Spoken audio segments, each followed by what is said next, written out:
एक तो social media पूरे भारत के ज्ञान बांटने की ठेकेदारी मीणों के जवान छोरों ले रखी है,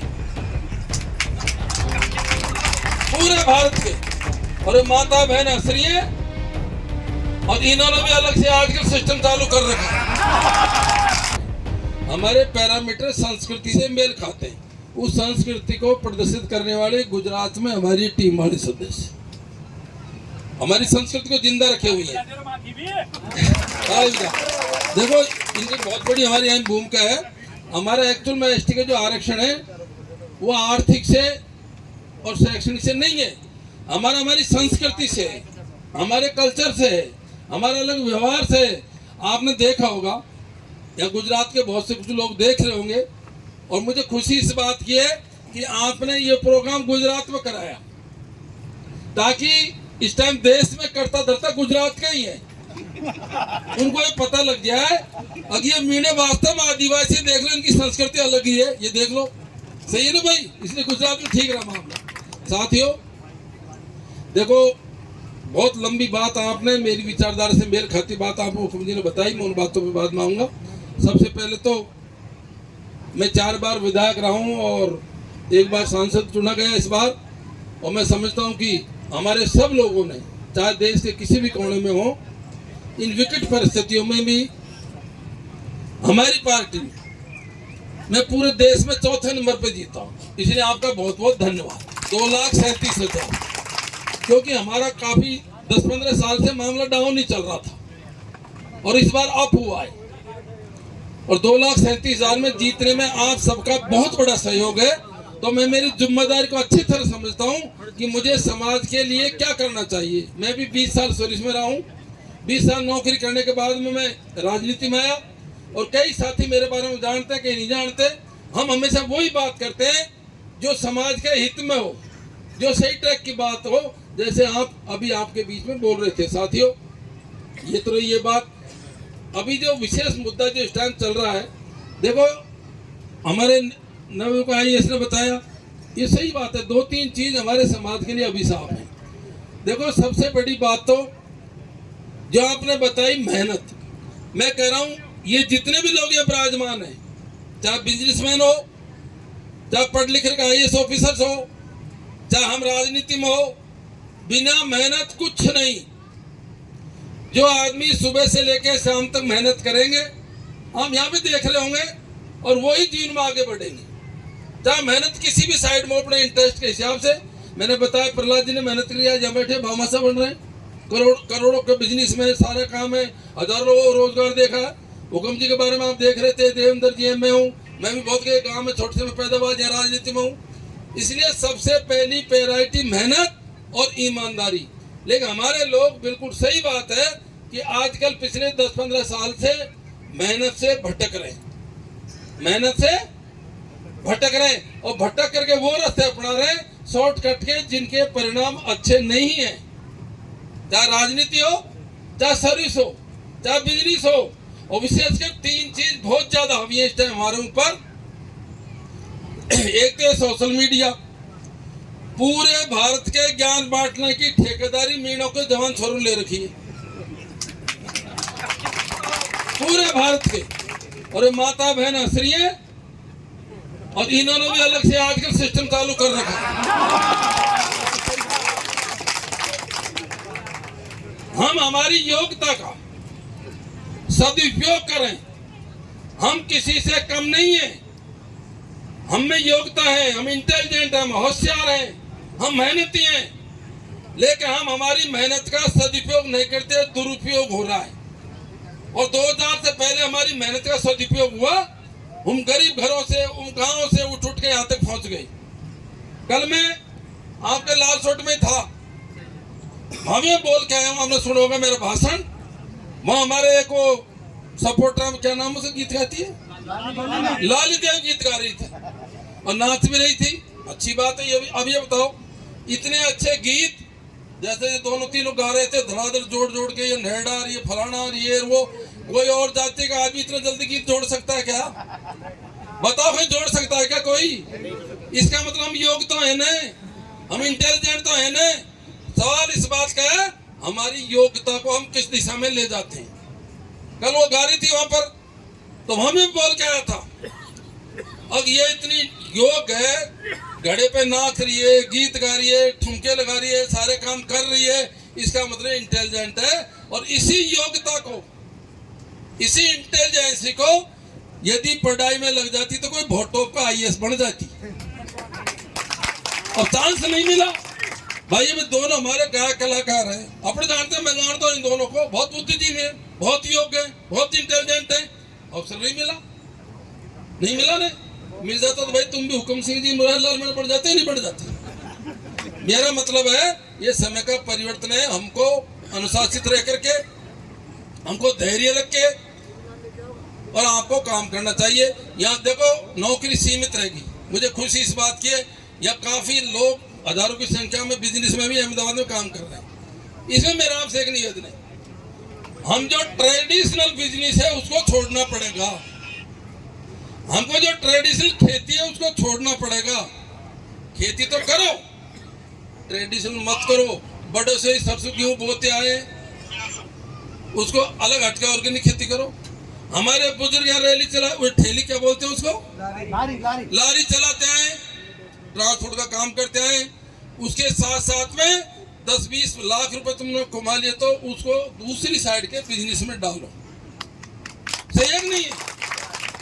ये प्रहलाद जी, इन्हें भी लारी खींची थी, इन्होंने बिजनेस चेंज कर लिया, क्योंकि वो जो बिजनेस है हमारे, वो एक सीमा में ही तुमको प्रगति दे सकते हैं। हमारी जो ट्रेडिशन खेती है सीमा में ही कर सकती है।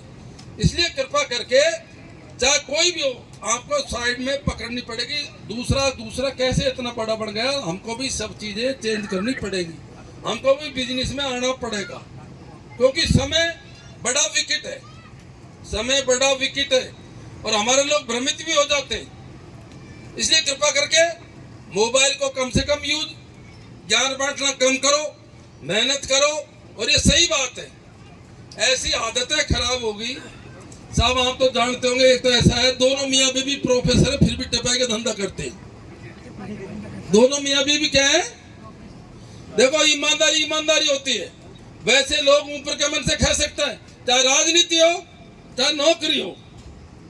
जो ईमानदारी से मेहनत करेगा, उसमें कॉन्फिडेंस रहेगा, वो बेफिक्र रहेगा, वो आगे बढ़ेगा। वैसे तो बहुत से लोग हमारे ऊपर आरोप लगा देते हैं, बस ये वो अलग बात है। ये सब जानते हैं एक दूसरे के बारे में, कौन नेता ईमानदार है, कौन नेता सही बात करता है। आप बिहार में बहुत लंबे समय जानता हूँ, मेरा बेटा भी वहाँ पर आई ऐसे कलेक्टर लग रहा है अभी बिहार में ही। अभी हम यही बात कर रहे थे, हमने भी कह रखा है भैया कभी जीवन में कलंक मत लगने देना। और उसकी इमेज अलग ही है, पूरे बिहार में इमेज है, देश तक इमेज है। ईमानदारी की, मेहनत की इमेज रहती है।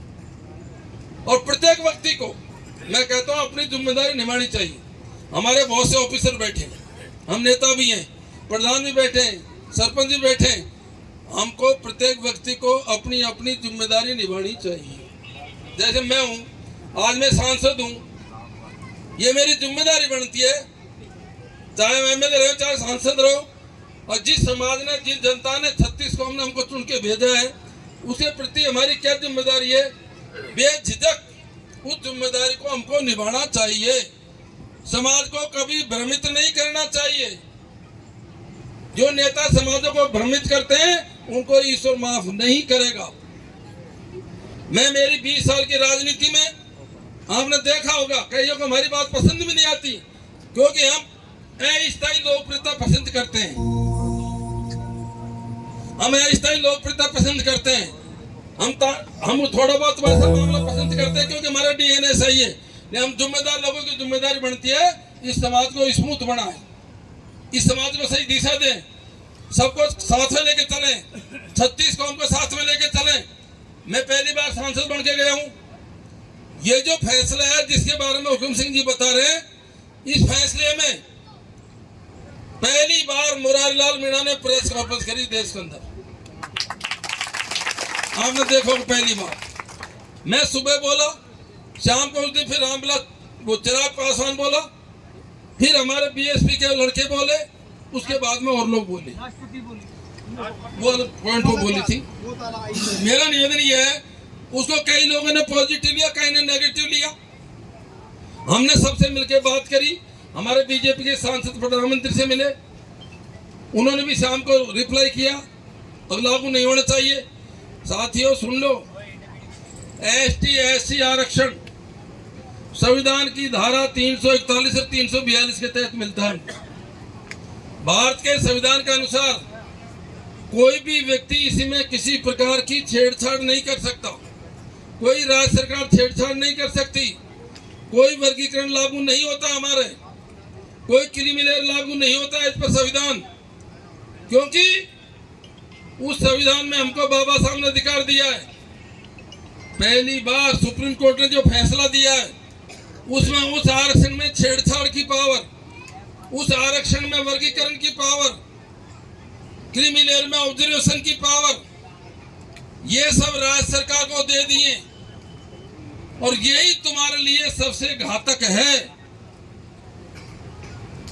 अब हमारे कई लोग भ्रमित हो जाते हैं। मैं वीडियो देख रहा था, हमारे दोसा में एक आदमी थड़ी पे बैठा था, चाय बना रहा था, एक महीना एक दूसरा आदमी उसे खा रहा था, उसका वीडियो वायरल हुआ, कई लोगों ने देखा होगा। बाबा तेरे मौज होगी, फिर काई होगो तेरे का छोरे कर 2-3 ही। अब ये बड़ा बड़ा तो सब बाहर कर दिया, नाम तुम्हें लिस्ट के मेंबर बैठे हैं, ये बड़े बड़े लोग तो बाहर कर दिए और तेरा छोरा की नौकरी लगे गया तो मौज होगी। बाबा ने 2-3 चाय बिना पूछे फ्री की पा दिया। ये लोग भ्रमित कर रहे हैं, ऐसा कुछ नहीं है। ये राज्य सरकार को ऐसा कुछ नहीं है इसमें। जो लोग इस बात पर बोल रहे हैं गलत बोल रहे हैं। मैंने दौसा में भी बोला था, इसलिए कृपा करके मैं तो कह सकता हूँ हम लोगों को आपने जिम्मेदारी दी है। जैसे बहुत से अभी तो बहुत से पद खाली हैं, जैसे आपने बताया कैट में एक मेंबर देश में आया अब तक। सुप्रीम कोर्ट, हाई कोर्ट कितने जज हैं? मैंने इसमें भी बोला पहली बार, आपने देखा होगा। ले अभी मैं यहाँ पे खड़ा था सर्किट, उसमें हम बैठे थे, किधर गए हमारे सारे ऑफिसर्स बैठे थे सर्किट हाउस में। हम नेताओं को हैंडपंप, स्कूल खुलवाना, सड़क बनाना और ट्रांसफर तक ही मानते, यही नेता है हमारा। सही है ना? हैंडपंप नहीं लगा तो नाराजी, बदली हुई तो नाराजी, काय काम को 12 वोट दिया। भारत की संसद में बजट सत्र में मेरा स्पीच सुन लेना, मैंने उसमें बोला कि जिस तरह से भारतीय सेवा की एग्जाम, IAS की एग्जाम होती है, उसी तरह से पूरे देश के अंदर न्यायिक सेवा की एग्जाम भी होनी चाहिए। होनी चाहिए नहीं होनी चाहिए? आप ये बताइए, पूरे देश में 400 परिवार हैं, उन्हीं के जज बनते आ रहे हैं। हमारे राजस्थान में एक परिवार है, उसके 20 जज बन गए अब तक जोधपुर का। उस टाइम जो चीफ जस्टिस है उसके बाप भी चीफ जस्टिस थे। और मुझे खुशी इस बात की है, चाहे कारण कोई भी रहे हो, जिस दिन मैं बोला था हुकुम जी, उसके चौथे दिन हमारे देश की राष्ट्रपति बोली है अब न्यायिक सेवा में भी एग्जाम होने चाहिए। चाहे हमारी भनक पहुंच गई।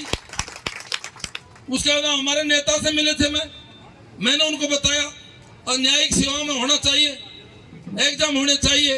अरे खुला एग्जाम है, IAS का खुला एग्जाम है। योग थे, हुकुम सिंह जी पास हो गए, टॉप चले गए, ये भाई पास हो गया, उसके भी एग्जाम करवा दो, एग्जाम करवा दो, जिसके होंगे जो पास हो जाएंगे। तो मैं समझता हूं कि ये जो सारे मुद्दे हैं, ये मुरारी लाल मीणा तो मजबूत से लोकसभा में रखेगा, रखता है। आप सुन लेना, ये हमें कई बार जब भी होता है, आपको MP को इन चीजों से थोड़ा दूर कर दो। मेरी बदली को नहीं, मेरे हैंडपंप खोलेगा, मेरे स्कूल को नहीं, मेरी आंखों को नहीं। जब हम योग हो जाएंगे तो सारी बात अपना भी हो जाएंगे। सही बात है ना? क्योंकि ये आज हम इतनी दूर आए, मुझे तो खुशी इस बात की है कि इतनी दूर हमारे लोग जो भी यहाँ हैं, अपने मेहनत के दम पर, नौकरी वाले तो 5% ही हैं, बाकी धंधे से, पानी से, रोजगार से आप लग रहे हो। हमारी सबके साथ में आपकी शुभकामनाएं, आप और प्रगति करें। और मैं तो कहता हूँ पूरे देश में, मैं चेन्नई चला गया था 2-3 साल पहले, वहां पे भी 1500 लड़के थे हमारे, 1500। हमें खुशी है कि हमारी प्रगति लगातार बढ़ती रहे और आप इसी प्रकार की भावना हमारे प्रति बढ़ाते रहें। और यहाँ से टेलीफोनों पे जो हमने बातें बताई हैं, इन बातों को अपने गांव तक पहुंचाते रहें। आपका बहुत बड़ा सहयोग रहता है चुनाव में, मुझे पता है चुनाव में आपका बहुत बड़ा सहयोग रहता है। और अधिकतर लोग हमारे वोट डालने भी जाते हैं। और आपकी कृपा रही थी कि मैं भारी बहुमत से लोकसभा जीता। हम आपको ये विश्वास दिलाते हैं, आप सुनते रहना कि ये मुरारीलाल मीणा हमेशा न्याय की बात करता है, न्याय की बात करेगा। जहाँ आपकी मजबूती से बात हो लोकसभा में उठाएगा और जितना पढ़ पाएगा आपकी सेवा करता रहेगा।